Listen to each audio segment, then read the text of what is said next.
Hi, I'm John Stevenson, and we're going to be looking at First Kings chapters 1 through 11, the reign of Solomon, in our continuing study of the historical books.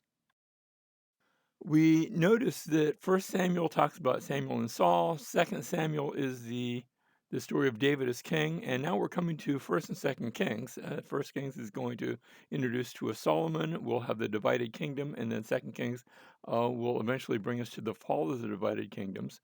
Let's zoom in on that. Notice First Kings chapters 1 through 11. That's what we're looking at right now is the kingdom of Solomon. After this, we're going to see from First Kings to Second Kings chapter 17, the story of the northern kingdom first, but that's going to end in chapter 17 with Second Kings 17, where the northern kingdom is taken away into captivity.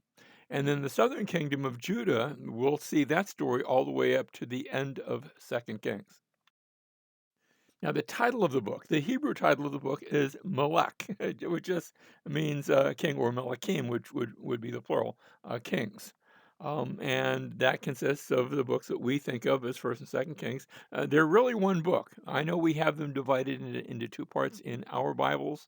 That's just for, it probably started off as a scroll that was just too big and they decided to split it. The Greek title is Basileon, which is just the Greek word for kingdoms. You found that in the Greek Septuagint, the earliest translation that we have of the Hebrew Bible. And by that title, they talked about first, second, third, and fourth kings. What they did is they gave those titles to both the books of Samuel and the books of Kings. Now, Chronicles will be separate. That's actually a separate work. Here's our outline of First and Second Kings. We're only going to get to the first section of that this time. We're going to look at the United Kingdom of Solomon from chapter 1. We're only going to get as far as chapter 12, chapter 11. He dies at the end of that, and then chapter 12 is the splitting of the kingdom. Next, we're going to have the wars of Judah and Israel, chapters 13 through 16, and then we'll have the ministry of Elijah, starting in chapter 17 all the way to Second Kings chapter 1. The pivotal point in this whole story is going to be the passing of the prophetic mantle from Elijah to Elisha. That'll be Second Kings chapter 2. After that, we're going to see the ministry of Elisha, chapters 2 Kings 3 through 13. We'll have more wars of Judah and Israel, chapters 14 through 17. And then at the end of chapter 17, the northern kingdom of Israel is taken into captivity. And then we just see the kingdom of Judah by itself, chapter 2 Kings 18 through 25. Now, the authorship of the book is unknown. We don't know who the author is. There's an old tradition that has it as Jeremiah. I don't put a whole lot of stock, not that it couldn't have been. I just don't know. Um, it the book does make use of some earlier written sources that it references. It references in First Kings chapter 11, verse 41, the book of the Acts of Solomon. We don't have the book of the Acts of Solomon. Um, but we apparently we have some quotes or maybe some allusions to that book here in First Kings. We also have the Chronicles of the Kings of Israel and something called the Chronicles of the Kings of Judah. I don't think that's just First and Second Chronicles, although what is in those books might actually reflect the content of these earlier books of the Chronicles of the Kings of Israel, the Chronicles of the Kings of Judah. First and Second Chronicles shows internal signs of having been written quite a bit later, after the Babylonian captivity, after they'd already come back, and not right after, but probably some considerable time had passed. Again, that's going to be just when we look at the genealogies in First Chronicles. Some of those are going to take us way past the Babylonian captivity. And that couldn't have been written. That couldn't have been added until after those people were born and came along. We also have First Kings chapters 18 through 20, which is mirrored almost word for word in Isaiah 36 through 38. So did Isaiah write it? Did the author of Second Kings first write it? And then again, I don't know, or maybe did they both take it from the same source? We don't know, but two authors don't independently get it word for word like that. Um, now we would refer to that as plagiarism. They didn't have that back then, so you're allowed to copy from sources back then, and that's okay that they did that. First Kings chapter 9 and verse 20, and this isn't the only place that does this. Notice, as for all the people who were left of the Amorites, the Hittites, the Perizzites, the Hivites, and the Jebusites, who were not of the sons of Israel, their descendants who were left after them in the land, whom the sons of Israel were unable to destroy utterly, from them Solomon levied forced laborers, and notice this last phrase, even to this day. Now, that's not going to be happening by the end of Second Kings, because by the end of Second Kings, the kings of Israel, the kings of Judah, aren't going to be taking levies against anybody, because they will have been removed from the land. And so, how do we interpret this even to this day? I think what's happened is that we have portions of this book gave us records along the way, like we would think of a diary. And a diary says, this has happened so far, but then there's a later entry in the diary that supersedes that. And I think First and Second Kings are going to do a little bit of that. Now, it probably was edited at a later date, but these parts were left in.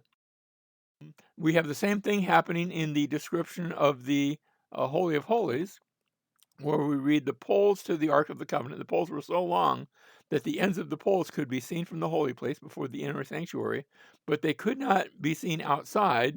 And notice the last line, they are there to this day. Well, they're not going to be there after once the Babylonian captivity takes place, where the temple was destroyed, and we're going to see that in the last chapter of Second Kings.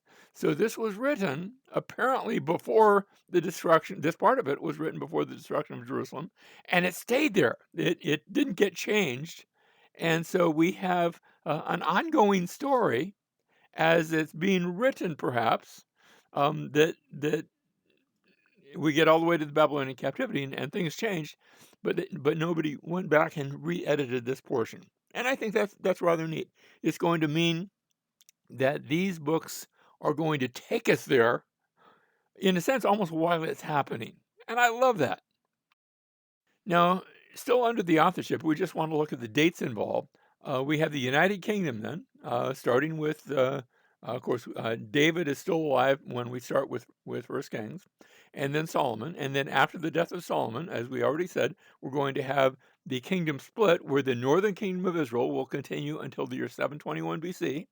And then the Assyrians are going to come along and take the northern kingdom into captivity. So we'll call that the Assyrian captivity. Meanwhile, the southern kingdom of Judah continues all the way to 586 BC. And then Nebuchadnezzar from Babylon is going to come and take them into captivity. And then some of the things we're going to see along the way, the ministries of Elijah and Elisha in the mid 800s. When we get to Second Kings, we'll see the revival under Hezekiah. We'll see 2 generations later the revival under Josiah, and these are things that are all leading up to the Babylonian captivity. Now, we pick up then our story with King David, who is long past his prime. He's an old man, and he hasn't got long to live. He is old and infirmed, and he is given a young woman, not to be necessarily a full-time wife, although he's going to take her, but they won't consummate the marriage. He's too old for that. And so she's actually going to be the official bed warmer to keep him warm. I usually, well, my wife is still around, so we can keep each other warm, and we have nice blankets and things like that. But Abishag, and she's going to play a role later on in the story. That's why she's important here. First Kings chapter 1 and verse 5. Now Adonijah, the son of Agith, this is one of the sons of David, but he is a son who is younger than Solomon. Adonijah, the son of Agith, exalted himself, saying, I will be king. So here's Adonijah, who decides he's going to circumvent whatever David wants. He's going to circumvent Solomon. So he prepared for himself chariots and horsemen with 50 men to run before him. It reminds me a little of something that Absalom had done back in his day. Verse 6, his father had never crossed him at any time by asking him, why have you done so? Why didn't David not cross him? Maybe David, was it possible he was unaware? He wasn't thinking about it. He had other things on his mind. I don't know. But verse 6, his father had never crossed him at any time by asking, why have you done so? And he was also a very handsome man, and he was born after Absalom. So here's another, almost like another Absalom. And so he comes along after Absalom, not being, well, I'm sure he was aware of it. Maybe he's trying to follow in Absalom's footsteps. And so we have Absalom, who was after, Adonijah after Absalom. We have David who's past his prime. We already said that. He's old, he's infirmed, and Adonijah had conferred with Joab. Remember Joab? Joab was the guy that had been loyal to David back in the older days, but David is on his way out. And so Adonijah confers with Joab, the son of Zeruiah, and with Abiathar the priest. And following Adonijah, they helped him. So they're actually aligning themselves to this would-be king, Adonijah. And notice the people. Joab's involved, Abiathar, both the priest, the general. It looks like he's got this nailed down tight. But Zadok the priest, Benaniah, the son of Jehoiada, Nathan the prophet, Shimei, and so notice the people involved here. You've got Zadok, two different priests. They are both priests, but Zadok is taking the side of David. Well, David's on his way out, but they're still at this point not conferring their loyalty to anyone else. You also have Benaiah, the son of Jehoiada. You have Nathan the prophet. You have Shimei, Rei, and the mighty men who belong to David. And they're not invited to that party because they're so loyal to David and to whatever David wants. And so, verse 9, Adonijah sacrificed sheep and oxen and fatlings by the stone of Zohelet, which is beside En Rogel. And he invited all his brothers, the king's sons, all the men of Judah, the king's servants, but he did not invite Nathan the prophet, Benaiah the mighty man, and Solomon his brother. So it's a selective invitation. And there are those he did not invite to the party because, well, he's trying to go around them and he's trying to make himself king apart from them. And so Nathan now goes not to David, but to Bathsheba. Why? Because Bathsheba has the king's ear, has had it probably for a long time. This is the same Bathsheba with whom David had initially committed adultery. They had had a son together that had died. They have a son since then, Solomon. And Bathsheba now goes to David and reminds David, um, you said that Solomon could be your heir. He hadn't said that initially. He had said that after the death of his firstborn son, Amnon, and remember also after the death of Absalom. And so David now takes action.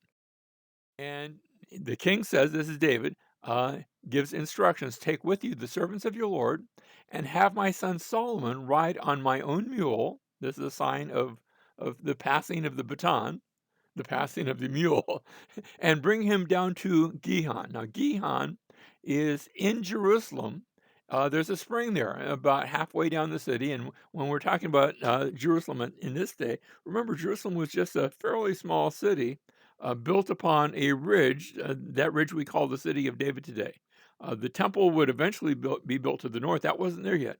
The city would eventually grow to the northwest and to the west. That wasn't there yet. It's only this very small area. And they go down to the spring. He says, let Zadok the priest and Nathan the prophet anoint Solomon there as king over Israel, and blow the trumpet and say, long live King Solomon. And then you shall come up after him, and he shall come and sit on my throne and be king in my place, for I have appointed him to be ruler over Israel and Judah. He's not going to waste any more time. We're not going to wait until David is dead. David is going to pass the baton of leadership right now so that there will be no question. And so verse 38, so Zadok the priest, Nathan the prophet, Benaiah, the son of Jehoiada, the Kerethites, the Pelethites went down and had Solomon ride on the king's mule and brought him to Gihon. Zadok the priest then took the horn of oil from the tent and anointed Solomon, and they blew the trumpet, and all the people said, long live King Solomon, he's just become king. Now, Adonijah and all the guests who were with him heard it as they finished eating. When Joab heard the sound of the trumpet, he said, what's the big deal? They're in a different location. They're not there. They're unaware that this is taking place. They hear the noise. And we read in verse 46, the report is given. Besides, Solomon has even taken a seat on the throne of the kingdom. Moreover, the king's servants came to bless our Lord King David, saying, may your God make the name of Solomon better than your name, and his throne greater than your throne. And the king bowed himself on the bed. Kings don't usually bow down, but he has transferred that over to Solomon. So the king, even on his bed, is bowing down to Solomon. Everybody has just recognized Solomon as king. Well, what happens very quickly is Adonijah's party just dissipates very quickly. And so what we're going to see now in that's all in chapter 1. Now in chapter 2, David is going to give some instructions, some advice to Solomon. It will include how to deal with people, well, like Joab and others. And then after David finally dies, now Solomon's going to deal with those issues. So we have chapters 1 and 2 are Solomon's succession to the throne, and then chapters 3 through the end of chapter 4 are going to be Solomon's wisdom, but also notice chapter 4, verse 1, the first part of chapter 4 is going to deal with his wealth. So we have in chapter 3, then Solomon formed a marriage alliance with Pharaoh, king of Egypt. This is the Pharaoh of the 21st dynasty of Egypt, what we call the third intermediate period. We've got some outsiders that are ruling over Egypt. And to do this, he takes the Pharaoh's daughter and brought her to the city of David until he had finished building his own house and the house of the Lord and the wall around Jerusalem. Now, that's going to take a lot longer to talk about. He mentions it here, but he's going to come back and talk about those building programs later on in First Kings. But he mentions now about entering into this marriage alliance. Remember that Egypt during this period was one of the, or had been one of the superpowers. So taking a wife from Egypt, that's considered a big thing. In fact, it's funny because at different points in history, we know that there were kings all over the ancient world that really wanted a wife from Egypt. And sometimes they would get one. There's one story about how the king didn't want to send his daughter, so what he did is he sent a servant girl, passed her off as his daughter. And when that king found out of it, he got a little bit upset. But Egypt was a very ancient civilization. Even though they're not at the height of their power, they're still pretty strong, and everybody treats them accordingly. Now we get down to verse 21. Now Solomon ruled over all the kingdoms from the river, and when you talk about the river, you're talking about the Euphrates River, if there's no specific name, to the land of the Philistines. And notice that little indentation on the southwest corner of Canaan, what we call the Gaza Strip today. This was the land of the Philistines, and the border of Egypt. Again, they probably didn't possess everything that was all the way over to the Nile River, but at least those areas around the Gaza Strip and a little bit to the west of that, there were a series of fortifications that the Egyptians had there because those guarded the entry to Egypt. And notice all of these other countries, all of these countries over which Solomon has sway, they haven't become part of Israel. We don't want to make a mistake there. He is ruling over them, but he is ruling over them as what we would call a suzerainty. That is, he's the big king, and the kings in those areas are little kings. And they're going to serve Solomon all the days of his life. Notice well, actually, we're going to go all the way down to the Red Sea, although Edom is still there, and the countries like Aram and to the north are still there, but they are paying tribute to Solomon. We read then that Judah and Israel, and notice Judah and Israel right now are one united country, but they're not going to stay that way, so we have specific reference to them. Judah and Israel lived in safety, every man under his vine and his fig tree. That's like a byword. That's like saying there's a apple pie in every oven and a chicken in every refrigerator. I don't know, little sayings like that. But under his vine and under his fig tree, from Dan, notice how Dan is as far north as you can be and still be in Israel, even to Beersheba, that's as far south as you can be and still be in Israel. If you've gone to either side of those, if you've gone south of Beersheba or north of Dan, you've left Israel. You're still in an area that's paying tribute to Solomon, but you're no longer in Israel. And so notice there's safety all the days of Solomon. Chapter 4, verse 26, Solomon had 40,000 stalls for horses for his chariots and 12,000 horsemen. Now, 40,000 stalls is a lot of stalls. The Septuagint, the Greek translation of the same passage, says that Solomon had 4,000 stalls of horses for his chariots. And it reads the same about the horsemen, 12,000 horsemen. It might be that 40,000 is a typo that somebody inadvertently put in. Sometimes when they were doing numbers, they would slip something by mistake. I suspect the Septuagint has it right. I'm not sure about that. And what you're looking at in the foreground in the picture are the Solomons of the stables of Solomon, specifically at Megiddo in the northern part of Israel. Now, when Solomon does this, there is a warning back in Deuteronomy chapter 17, verse 16, that said, when you have a king, he's not to multiply horses for himself. You say, what's Solomon doing? Maybe there's a little hint in this description that there are troubled times ahead, that there's clouds on the horizon that might be bringing us eventual problems. And so we have that warning in Deuteronomy chapter 17, verse 16, that the kings of Israel are not to depend on chariots; they're to trust in the Lord. And so Psalms chapter 20 and verse 7 have this phrase that some boast in chariots and some in horses, but we will boast in the name of the Lord our God. Chapter 4, verse 30, Solomon's wisdom. And the story of how his wisdom came had already been told to us, where the Lord appeared to him, and he asked the Lord for wisdom. The Lord says, "You can have whatever you want. What do you want from me?" And Solomon says, "I want." He doesn't ask for gold and silver or power or military strength. He asks for wisdom, and God says, "Because you've asked for wisdom, that's a good thing to ask, and because you've done that, I'm going to give you all those other things too." But we read here about his wisdom. God's wisdom surpassed the wisdom of all the sons of the east and all the wisdom of Egypt, for he was wiser than all men. And then you have some apparently wise men: Ethan the Ezrahite, Heman, Kalkol, and Darda, the sons of Mahol, and his fame was known in all the surrounding nations. He also spoke 3,000 proverbs. A number of those are in the book of Proverbs, and his songs were 1,005. He spoke of trees, from the cedar that is in Lebanon, even to the hyssop that grows on the walls. He spoke also of animals and birds and creeping things and fish. I can't help but think I see a little bit of that in the book of Ecclesiastes, which maybe attests to his participation in that book. We get to chapter 6, verse 1, and I think this is a very helpful section for our chronology, for our understanding of the dates when these things are taking place. We read, it came about in the 480th year after the sons of Israel came out of the land of Egypt, in the 4th year of Solomon's reign over Israel, in the month of Ziv, which is the second month that he began to build the house of the Lord. Now, I'm borrowing here from Thiel's book. It's called The Chronology of the Hebrew Kings. He's done very careful study.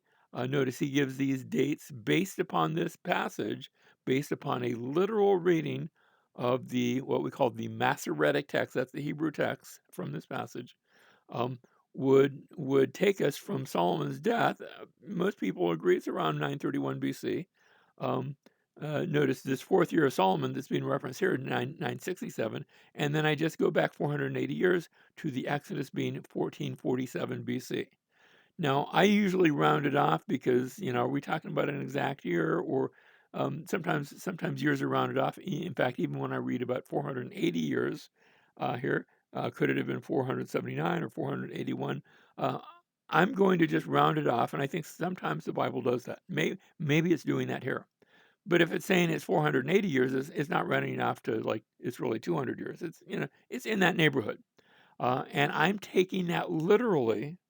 Now, let me just say for the record, not all Christian scholars agree that we ought to take this literally. Some people think, well, that's really like 12 times 40, 40 being sort of an average generation, and then just 12 generations, that we shouldn't take this literally. And it wasn't really 480 years back to the time of the Exodus, but it was more like maybe 200 or 300 years. Now, I don't want to say that's impossible, but I'm just going to assume for the sake of this class that we take this literally, and I'm basing the chronology that when I give years and things like that, I'm basing it on that. I don't think we have to change it. Some people feel that we do need to change it because of archaeology. I don't. And let me just say, I don't yet. I've studied it. I continue to look at it, and I'm just going to go with the dates that we have here. Now, we also have a reference to the building of the temple.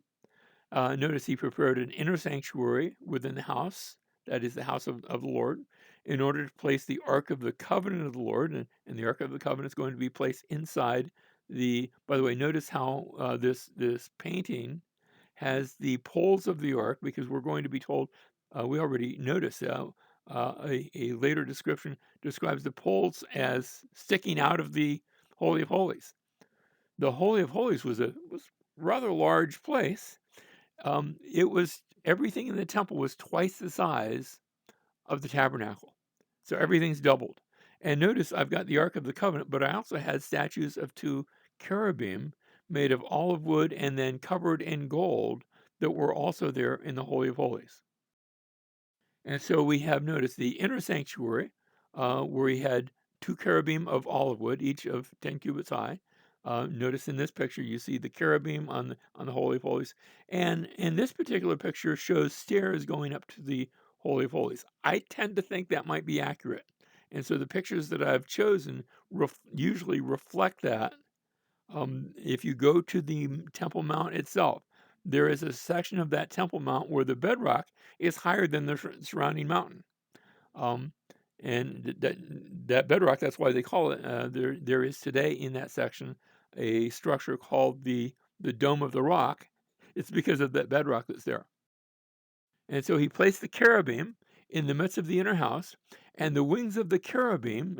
A cherub is a mighty angel. Don't think these little statues of little baby angels. There's a mighty angel, and the wings of the cherubim. Cherubim is plural, where a cherub would be singular.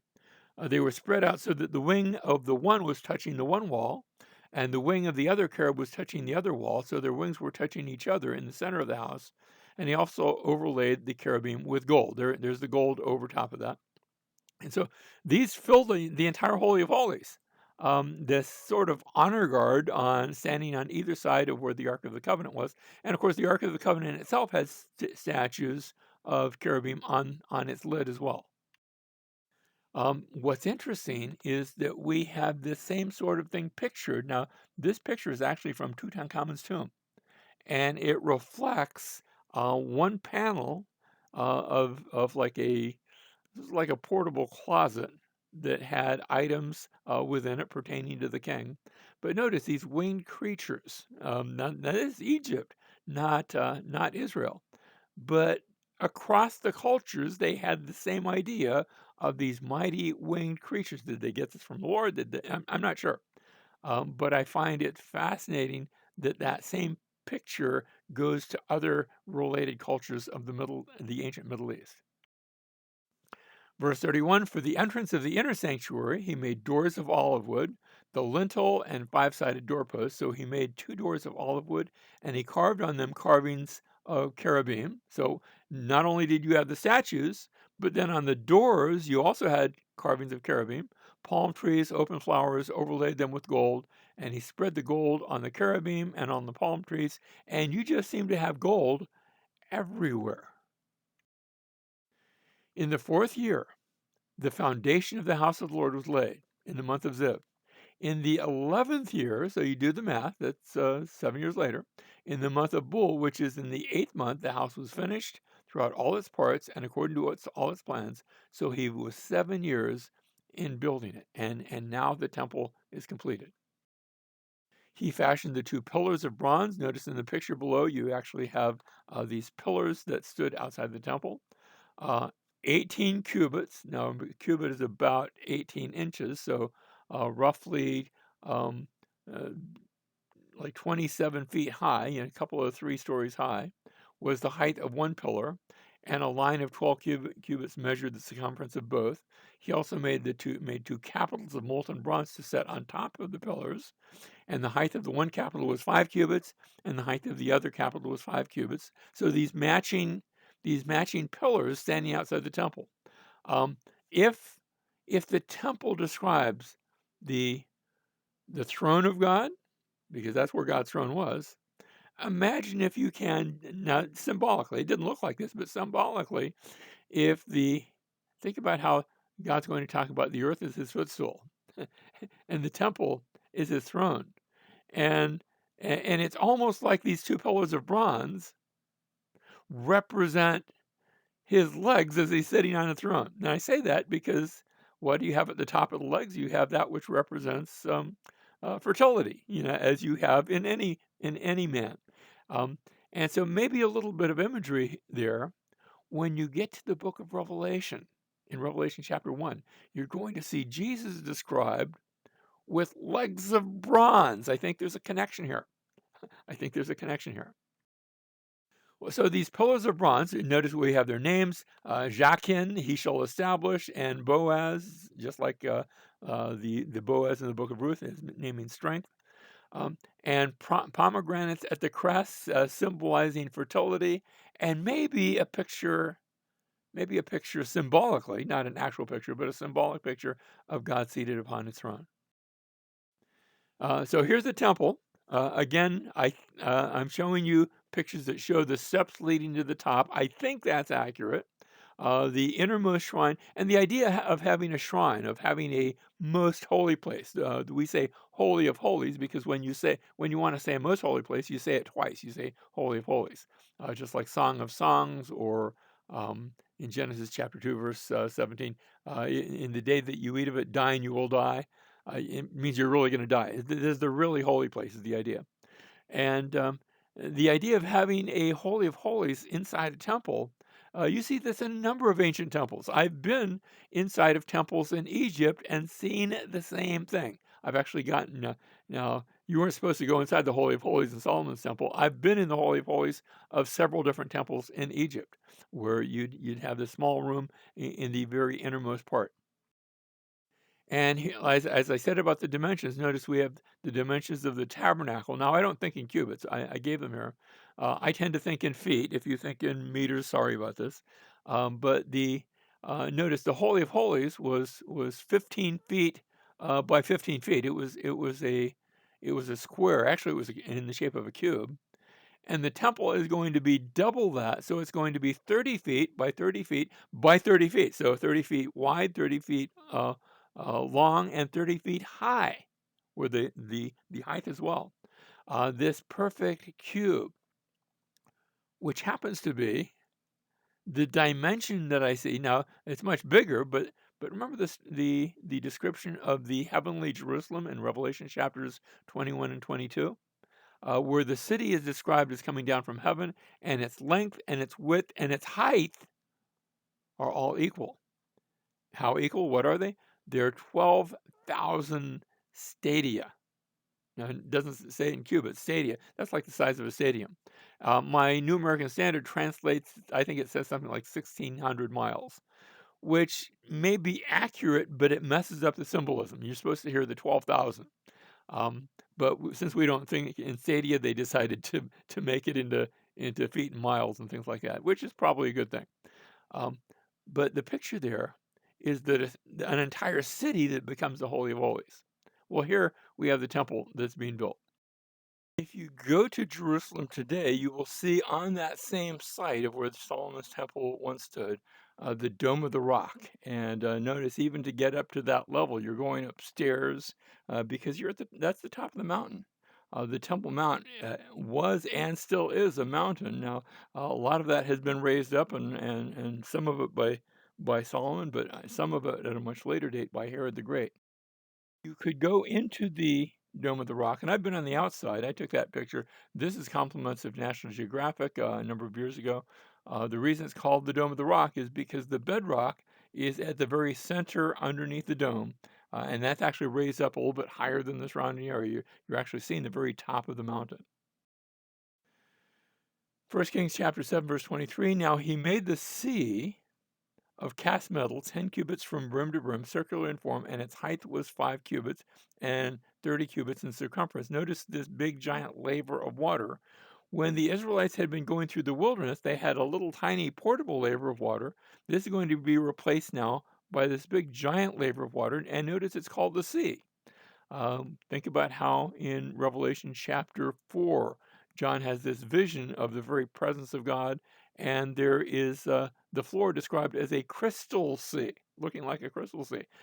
That's temple language. It's picturing this great big sea of water, and that water would be brought here through eventually through aqueducts and things like that, in order to provide water for the various cleansing rituals taking place in the temple.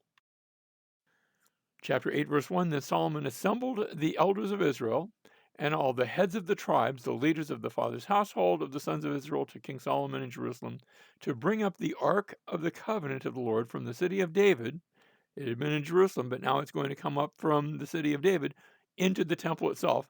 Notice the city of David, which is Zion. Zion sort of becomes a byword for the city of David. Once the temple is built and becomes part of the city, that'll also be referred to as Zion as well.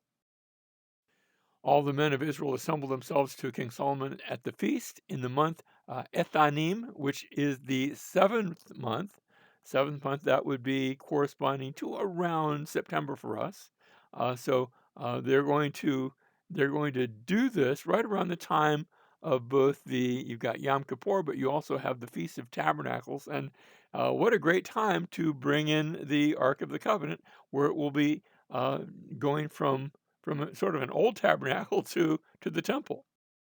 Then the priests brought the ark of the covenant of the Lord to its place into the inner sanctuary of the house, to the most holy place, under the wings of the cherubim. The ark is being placed in its new home. Verse 7, For the cherubim spread their wings over the place of the ark, and the cherubim made a covering over the ark and its poles from above. But the poles were so long, we already noticed this earlier. Notice that they are there to this day. The poles were so long that the ends of the pole could be seen from the holy place before the inner sanctuary, but they could not be seen outside. Nobody from the outside could look into the Holy of Holies. And notice that last line, they are there to this day, at least at the time this was being written, but it's written before all of the action in 2 Kings has taken place. Verse 9, there was nothing in the ark except the 2 tablets of stone which Moses put there at Horeb, where the Lord made a covenant with the sons of Israel when they came out of the land of Egypt. So there had earlier been other things in the ark, like a pot of manna and like Aaron's rod that budded. Those are no longer there. What happened to them? I don't know. But now you still have the 2 tablets of stone that Moses had placed there. That's why it's called the Ark of the Covenant. Verse 10, it happened that when the priests came from the holy place, the cloud filled the house of the Lord. Now that had happened back when they had first dedicated the tabernacle, when they had made the tabernacle, Exodus chapter 40, and they had placed the ark in the tabernacle, and they had given a prayer of dedication that the glory cloud, when I say the glory cloud, I'm talking about the Shekinah cloud. The word Shekinah means dwelling, doesn't mean glory, it means dwelling. The dwelling cloud, the cloud that signified God was dwelling in the tent. Well, here it is again. The cloud filled the house of the Lord, so the priests could not stand to minister because of the cloud, for the glory of the Lord filled the house of the Lord. And so God enters the building. Here we have a picture, and again, an artist's conception of what the entire temple assembly looked like. So you have the major altar, the sacrificial altar outside. That was a very large affair, where there was notice how they picture it as a circular stairway going to the top of it, and then off to the side you see the sea, the laver of water, the pillars, the temple itself, and then outside you have outer courts that are eventually going to get a lot bigger, but not right now. Right now but it's still cordoned off from the outside, and those walls are only going to eventually get bigger and replaced, and the actual area of the temple, by the time we get to the New Testament, is going to be quite a lot larger. Now, Solomon gives then a blessing in chapter 8, verses 12 through 21, but then he also, in verses 22 through the end of the chapter, gives a prayer. And notice what he says at one point. This is chapter 8, verse 27. But will God indeed dwell on the earth? God doesn't need an earth to dwell on. He's bigger than that. Behold, heaven and the highest heaven cannot contain you. How much less this house which I have built. So yes, they build a house for God, but they recognize that God doesn't need a house, and He's a lot bigger than the house. And so it is symbolic. It's a place where people can direct their prayers. It's a place where God will manifest His presence, and that's a good thing. But it's understood by Solomon in his prayer that God is a lot bigger than that. Now, we come down to chapter 9, verse 26. King Solomon also built a fleet of ships in Ezion Geber, which is near Elot. Today we call it Elat, but it's spelled almost exactly the same way, on the shore of the Red Sea in the land of Edom. So this was not actually in Israel, because Israel, remember the southern border of Israel was Beersheba, which is even with the southern end of the Dead Sea. But south of Edom, he had also a fleet of ships. Now, he's not going to sail in those. He's going to hire Phoenicians to do the sailing. Why? Because, well, the Jewish people don't have a whole lot of experience sailing. They saw themselves as a desert people coming out of the desert, no natural harbors. Maybe that's why the port here at Eilat is so important, because you're not going to have a lot of storms that will affect it. The entire Gulf of Aqaba acts a little bit as a natural harbor, but here is going to be his fleet of ships. And here at Ezion Geber, literally the strong backbone. Actually, that Ezion, we say Aqaba today. Um, that modern name Aqaba means back. So here's a term that says that means backbone. And Aqaba, right near Eilat, it's just across. Now today there's actually an Israelite slash Jordanian border, which separate the two. Back then, it was probably it was the same name for the same place, and that's okay. And they're close enough for government work. What we read in verse 27 that Hiram, remember Hiram was the king of the Phoenicians, and he was the one who had actually sent supplies to Solomon to help build the temple. Hiram sent his servants with the fleet, sailors who knew the sea. The Jewish people certainly did not, Israelites did not, along with the servants of Solomon. They went to Ophir and took 420 talents of gold from there and brought it to King Solomon. Ophir is way down to the south. You go down to the southern end of the Red Sea. Eventually, it's going to turn into the Indian Ocean. They did not have a separate word for the Indian Ocean. Later on, when the Greeks do some geographical studies, they're going to refer to the Indian Ocean as just the southern part of the Red Sea, because it's all connected. They didn't quite have that good of an idea of the geography of the rest of the world, just their own part of it, and that seems to be the case even at this point here. Now, First Kings chapters 1 through 12, here's our overview. We started off where Solomon gets the kingdom. That was in the first chapter, and then chapters 1 and 2, really. And then in chapter 3, we saw Solomon marrying an Egyptian princess. We see Solomon's request for wisdom in chapter 3, verses 4 through 15. And because of that God says, not only will I give you wisdom, I'm going to give you lots of other things too. Your name's going to be great in all sorts of ways. In chapter 3, verse 16, we see an example of that wisdom where two women come before Solomon for judgment. Sort of interesting that two women, in this case, they were prostitutes, not because of their prostitution, but because a child had died, and there's an argument about whose surviving child, who that belongs to. And Solomon's able to judge in that case in a way that shows off his wisdom. And next we have Solomon's government mentioned in chapter 4. We passed over that briefly. In chapter 5, Hiram of Tyre, who we just mentioned, gives supplies for the building of the temple, but also for the building of eventually of Solomon's palace. We had him building the temple and the palace in chapter 6 and 7. And the pivotal point is when the temple was dedicated, and as we noted, God enters the building. That's the thing that we're building up to, and that's the pivotal point in the whole Solomon story.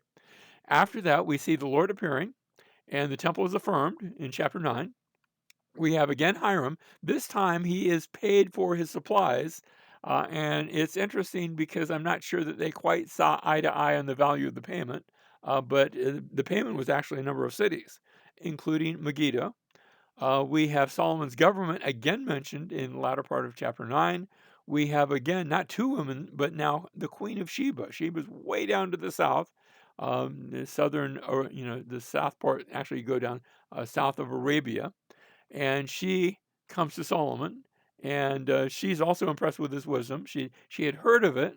Now, there's all sorts of legends that have grown up that talked about Solomon and the Queen of Sheba entering into some sort of romantic tryst, maybe a marriage, maybe producing children. The Bible knows nothing of that. So I think that's just people's speculation and not a safe place to go. Next, we have Solomon's wisdom and wealth being described in the latter part of chapter 10. And finally, we're going to see again a reference to Solomon marrying, where he marries many foreign women. Started off with the Egyptian princess, and now there's a great many other women. Not that he wanted so many wives because of romantic reasons, but these are done so that he might unify his domain, not just his kingdom, but the larger domain, the large area of rulership, where he might intermarry with the different kings that are around so that he can solidify his political position. These are political marriages. And he marries many foreign women. And the bad part about that is then he begins to worship the way they worship. And that's not good.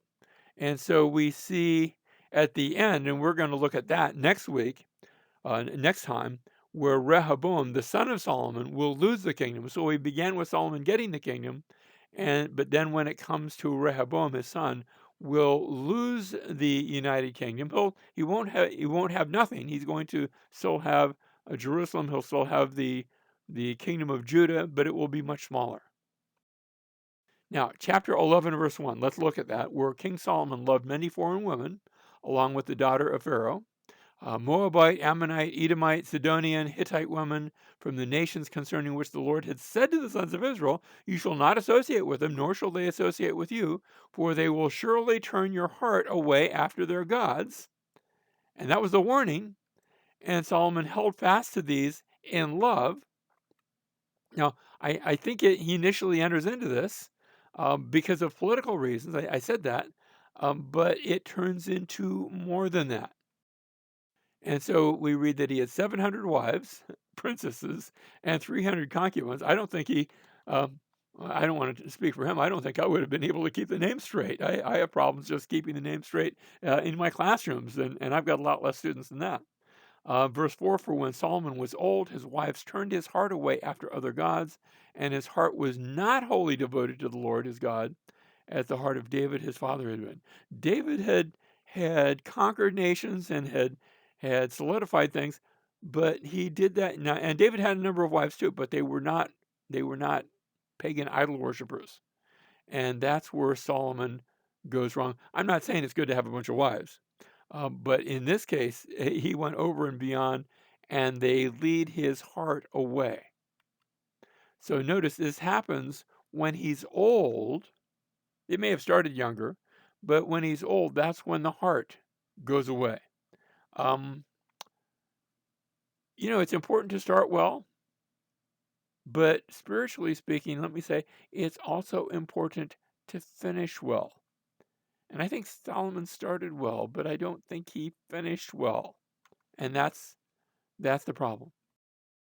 And so it came about at that time when Jeroboam, you say, well, who's Jeroboam? Jeroboam was the primary foreman of all of Solomon's building projects. And he went out of Jerusalem, that the prophet Ahijah, the Shilonite, found him on the road. Now Ahijah, here's a prophet. The prophet Ahijah had clothed himself with a new cloak, and both of them were alone in the field. Then Ahijah took hold of the new cloak which was on him and tore it into 12 pieces. And there's some imagery that's about to take place that we've seen before. First of all, there was the imagery back, remember in the latter end of the book of Judges, where there was that story that was sort of gross of a woman being raped and killed, and her body had been taken and cut into 12 pieces and sent to all the tribes of Israel, sort of one for each tribe. And it had been a call to action against that wicked deed that had taken place on her behalf. And then later on, and the wicked deed had taken place in a city called Gibeah. Later on, Saul, who was also from Gibeah, not when that bad thing took place, but at a later date, he was born there. Saul had taken his oxen as a call to action and had killed them and cut them into 12 pieces and sent the pieces out again as a call to action. And then you remember the story of Saul and Samuel, where Saul had disobeyed God, and Samuel had said, because of that, the kingdom's going to be taken away from you and given to somebody else. We know that somebody else would be David. And Saul reached out to grab Samuel, who was leaving. He said, I'm done with you. And he was walking away, and Saul grabbed him by the robe, and the robe tore. Here we have a torn robe here, too. Now, it didn't tear into 12 pieces in Saul's day, but Samuel whipped around and said, because you've torn my robe, in the same way, the kingdom's going to be torn from you. So that imagery is all set up here now to take place here, where Ahijah takes a new robe, just like the new kingdom, just like the kingdom of Saul, David, and Solomon, and he deliberately tears this into 12 pieces. 12 tribes, 12 pieces of robe. And what he's going to do, notice he said to Jeroboam, take for yourself 10 pieces, for thus says the Lord, the God of Israel, behold, I will tear the kingdom out of the hand of Solomon and give you 10 tribes. And so Jeroboam is going to receive 10 of those tribes, the bigger portion of the kingdom, verse 32, but he, that is the son of Solomon, will have one tribe for the sake of my servant David and for the sake of Jerusalem, the city which I've chosen from all the tribes of Israel. So there's going to be a remnant that remains, but the kingdom is going to be divided because they have forsaken me and have worshipped Ashtaroth, the goddess of the Sidonians, Chemosh, the god of Moab, Milcom, the god of the sons of Ammon, and they have not walked in my ways, doing what is right in my sight, and observing my statutes and my ordinances, as his father David did. Solomon didn't measure up to what David did. He started well. He was given the right upbringing, but he fell short at the end. It's not just how you start your spiritual life, it's also how you end it. And so after the death of Solomon, and we'll see this next time, where we're going to see the kingdom of Israel will now be separate from the kingdom of Judah. We're going to have two separate kingdoms. Israel from now on will not refer to the entire country. It will just refer to this land of Israel, the 10 tribes. And Judah in the south will be its own country. From now on, it's not just the tribe of Judah. It's going to be the kingdom of Judah. You say, well, where's Benjamin in that mix? Benjamin's sort of in the middle. Not quite sure. And then you also have the Levites. They're all throughout the area, but we're going to see them more and more focus on Judah because that's where the temple is. That's where the temple is. And so we'll see that story next time as we come back and look at the divided kingdom.